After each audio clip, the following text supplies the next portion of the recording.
Hey YouTube, this is Natural Normal Nae, and in this video I'm going to show you how I made money throughout my entire life from the age that I can start working. And I might not tell you guys my age, you know, that's private information right there, you know, but I will give you a hint of when I was working these jobs. And the reason why I want to do this video is because some people are probably just lacking the creativity and just want to know, okay, what can they do to make a dollar here, a dollar there, and that way they can just keep on bringing more income into their household or doing what they need to do to support themselves. All right, so what I'm going to do is I'm going to tell you all of the jobs that I have worked with, along with the side businesses, and I will tell you my most favorite, my least favorite, and if I would do anything again. All right, so my very first job was when I was in high school.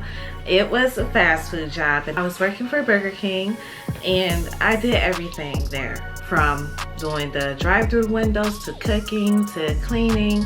I, you know, did a lot there. I would open sometimes on the weekends and I would close weekend nights. Typically my schedule was I would leave school and then I would go to work 4 to 7 or 4 to 8, maybe 4 to 9.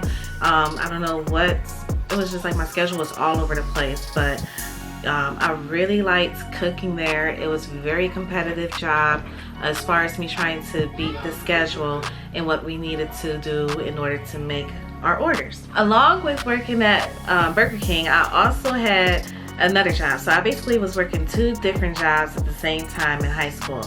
And I guess you would say like this is working like a Jamaican, but whatever, maybe I got it in my blood.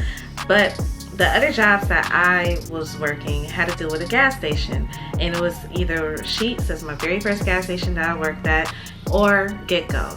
So I think I left Sheetz because of the hours. Like they wasn't giving me enough hours, and I would have to like communicate with Burger King so they could put me on a schedule there, and then I can fit my time that I needed at Sheetz.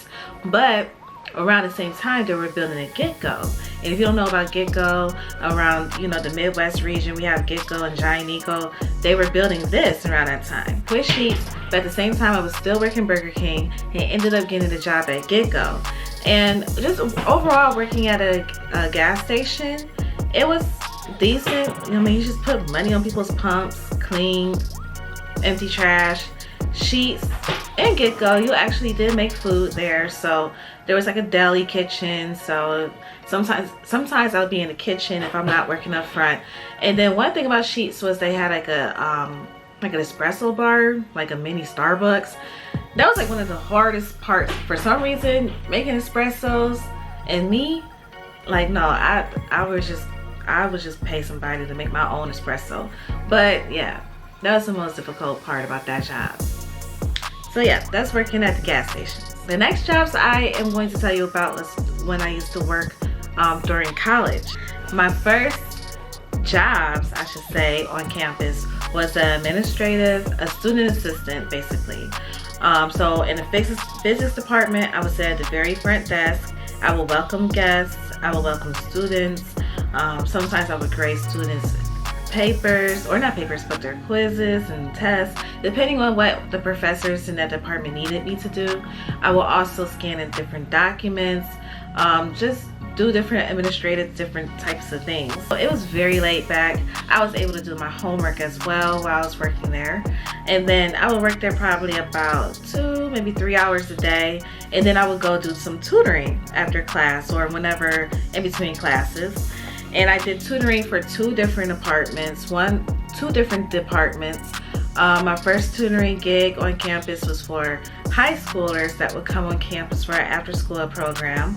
And then my second tutoring gig was for one of my favorite programs ever. It was a STEM program, and basically you would get scholarships, but at the same time it was like a mini community, and we would just try to help everybody out.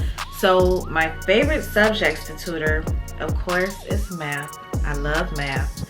And then I would tutor some sciences, you know, physics, calculus. Well, calculus isn't a science, it's a math, but I would do a lot of calculus tutoring, algebra, just different things that I feel like I was competent enough, and I'm very competent in the STEM field as an engineer. So that's what I would do.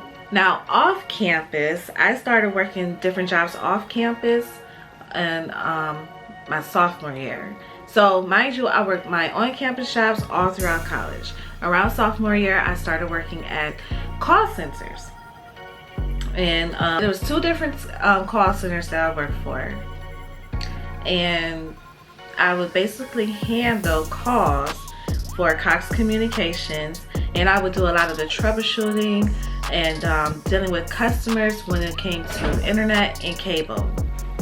So yeah, I worked those jobs probably for like a couple years before I moved on to my next stage, which was doing my co-op.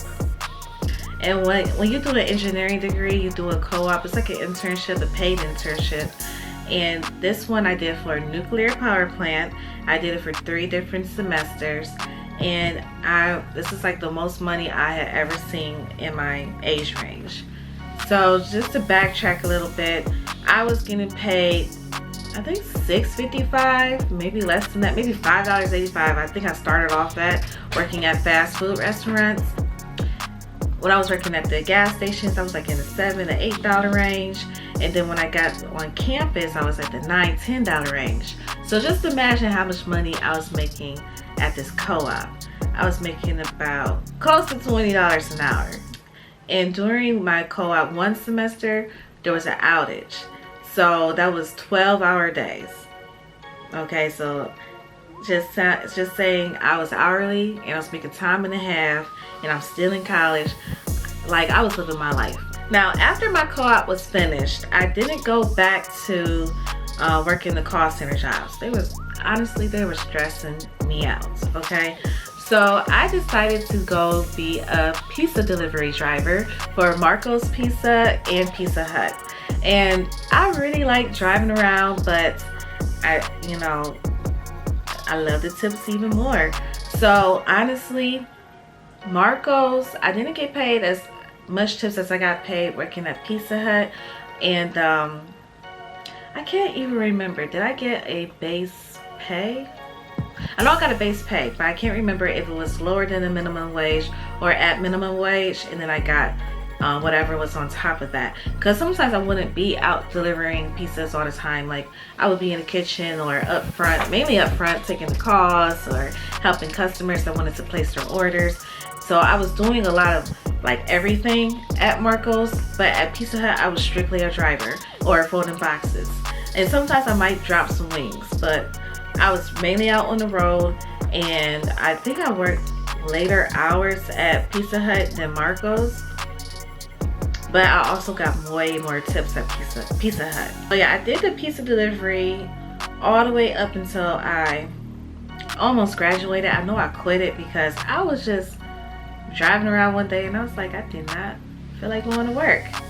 Oh well, let me quit, because I knew I was going to make money some way, and I still had the jobs on campus, and I was coming up on the end of my schooling career, so I knew I was going to be able to get my career job as an engineer.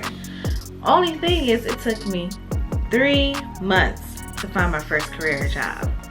What I did was I went into the quality assurance field, so I would do a lot of inspections and tests.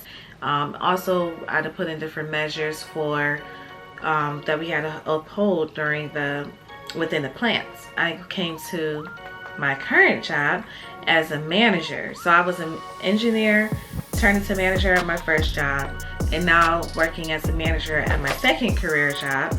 And I like it. It's, I'm over 3 different divisions.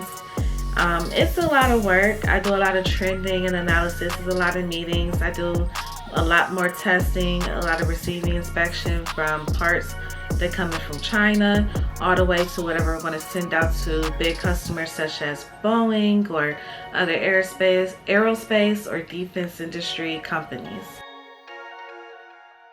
So I did start businesses back in 2014.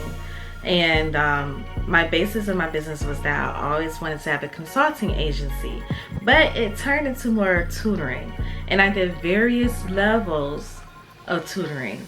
But yeah, I help people with math, writing papers, editing papers, chemistry, just different things. Somebody comes to me, if I say I didn't know how to do it, I truly didn't know how to do it, but most of the times I knew how to do stuff. And you know, I've had my fair share of resume writing from back in college all the way to now. So I kind of know about the resume design. I try to keep it simple and just make it where it's catchy, so people, so when HR representatives are looking for their top candidate, most of the people, my clients, they're getting that job. Another thing is, if somebody needed help getting certain documents, I will help them too for a low rate. So that was basically like what my main business was. But I also did do some MLMs.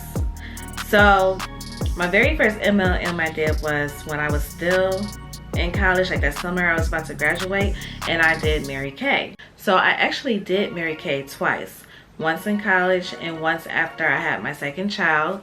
And actually he was about to be turning 1. So that just goes to say that I did like Mary Kay. I did like hanging around with women and, you know, doing makeup and stuff.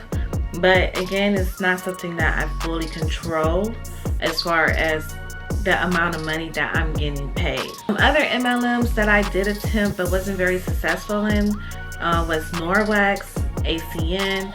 And my thing is, like, you have to have a good, strong network of people that are going to want to be involved in the MLM, or you're just going to kind of fail at it unless you're going to get some good leads. So that's why I didn't think to rejoin those. I mean, I did like what they stood for, but again, like, Mary Kay is the best MLM that I participated in, and if I had to, I would do it again if I had to. So I'm going to tell you guys my most favorite and my least favorite job, and it was so hard to decide which of my jobs was my most favorite, because I really like working at Burger King and I really like working at Marco's. The reason was because I'm a very process-oriented person, and there's a process that needs to be followed, and you have to be timed to a certain extent for each process. So I just really like beating the competition, which is the timer, and making sure I'm satisfying the customer at the same time.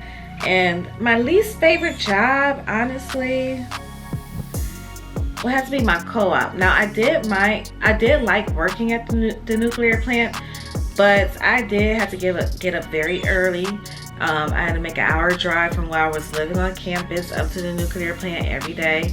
I would get stuck in traffic on the way home. It was very exciting working inside the plant, especially around the nuclear reactor, and so I would have to get dressed up in my gear and just, you know, be safe. I didn't want to get radioactive poisoning, but just because of the hours, I would say that was my least favorite. But overall, I did like working at these places, or I would have quit, you know. And yeah, I think the only job I did really quit at was Pizza Hut. Like, I just couldn't see myself working there another day at the time that I did quit it. And right now, I'm currently testing some new avenues, some more business ideas that I have. I'm a very entrepreneurial mindset type of person, and yeah, I will keep you guys updated on what I'm doing and if I would do it again, and if I feel like you guys should jump on board. Again, I feel like everything that I noted in this video is a go. Like, you guys should try it out. If you never worked fast food and you're out of work, try it. Don't knock it till you try it. I loved it. And as an engineer, I would say Burger King is my favorite job, honestly. If you like pizza, go work for your favorite pizza place. Like, come on now, you're gonna eat a whole bunch of pizza. You're gonna leave work almost every day with a pizza for the low, if not free. So go check out some jobs. I honestly feel everybody need to work in a customer service type of field at least one time in your life, so you can understand what people are going through on the other side of the phone, and that way people can have more patience about what they're experiencing when they're going through a troubleshooting call, whether it's with the cable company or with your light bill, your gas bill. So it just depends on what you have done, what you haven't done. Just broaden your horizons and put yourself in other people's shoes, and that way, hey, you never know, you might find something out there and you never thought that would be this type of position. All right, so that's all that I have for you. If you have any questions, comments, concerns, leave it in the comments. I'll address it, and I want you guys to have a wonderful rest of your day. Bye.